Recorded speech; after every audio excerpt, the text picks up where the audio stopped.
I guess I could say it probably started in Ireland, where my father was involved in the labour movement. He was a shop steward for the auto workers, and I watched as he engaged in the strike, and a lot of the meetings were held in our home.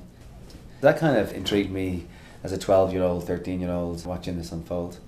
And then I came to Canada in my early 20s, and I got a job in a factory in the East End of Toronto, and I was approached by a bunch of guys, one in particular actually from the Caribbean, and he asked would I help to organise a union. So we engaged in this organising drive.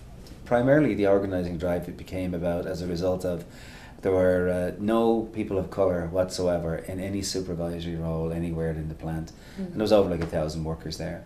And I just felt that there was something wrong with that, and so I started to work with these folks. We managed to successfully organise the factory.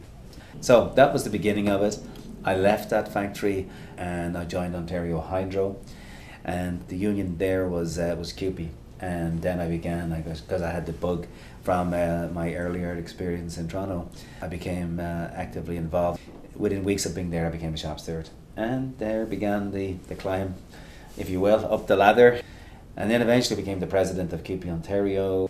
We're part of the movement, I guess, that moved us into the weekend. We brought the 8-hour day. Obviously, child labour was eliminated.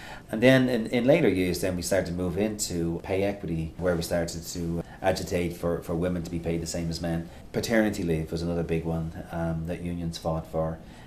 Last weekend was manna from heaven for me. There was a big demonstration around jobs, justice and climate.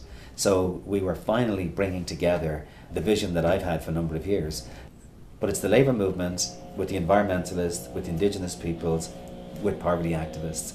It doesn't get any better than that as a political movement. All underneath the umbrella of jobs, justice and the climate.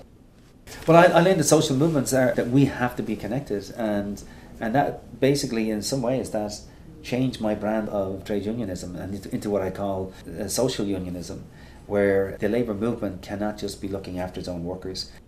I mean, these are kinds of issues that occupy me today. It's like, how can I put the labour movement in behind other social movements that need some help? I mean, that's kind of a movement that I want to leave people, is one that's opened up and people see that the Ontario Federation of Labour is like the crossroads of social movements, where people can come together here from all walks of life, from all social movements, and feel that they've got an ally and a friend and a home here at the office.